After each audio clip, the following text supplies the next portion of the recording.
আমি আপনাদের দেখাতে চাইছি কি করে একটা বাই কিওয়ার্ড দিয়ে আপনি একটা টেম্পোরারি প্যারাগ্রাফ তৈরি করতে পারেন। ধরে নিন আপনি কোনো ডেমো দিতে চাইছেন, তাহলে আপনি কি করে করবেন? তো ফার্স্ট আপনি যাবেন ইকুয়ালস টু, তারপর লিখবেন, ভালো করে দেখুন, RAND, র্যান্ড, তারপর একটা ব্র্যাকেট দেবেন। ব্র্যাকেটটা দেওয়ার পরে আপনি ধরে নিন একটা প্যারাগ্রাফ তৈরি করবেন।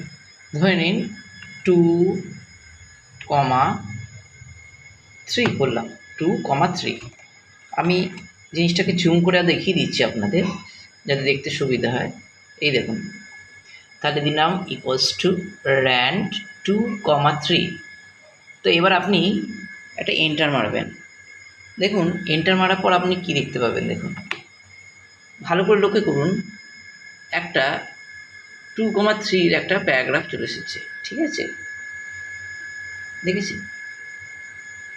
তাহলে আপনি এভাবে নতুনভাবে কোনো কিছু টিপস শিখতে গেলে আমার পরবর্তী ভিডিওতেও আপনি দেখতে পারেন। তো এই যে আপনার একটা 2,3 একটা প্যারাগ্রাফ চলে এসেছে, মানে দুটো দেখুন প্যারাগ্রাফ চলে এসেছে, দেখুন দুটো প্যারাগ্রাফ। ঠিক আছে, আর তিনটে করে আপনার তিন কী দিয়েছিলাম আমি, একটা একটা লাইন দেখুন শেষ হচ্ছে, আপনি এখানে একটা শেষ হলো, দেন আপনি দেখুন এখানে একটা শেষ হলো, দেন গো টু দেন প্রত্যেকটা জায়গায় দেখুন ফুল স্টপ দিয়ে একটা করে ঘর আছে, মানে 2,3 মানে দুটো প্যারাগ্রাফ, আর 3 মানে প্রত্যেকটা লাইন তিনটে করে হবে। তো এইটাই বলার জন্য ধন্যবাদ। যদি খুব ভালো লাগে তাহলে আপনারা কিন্তু সাবস্ক্রাইব এবং লাইক করে দেবেন। Bye bye.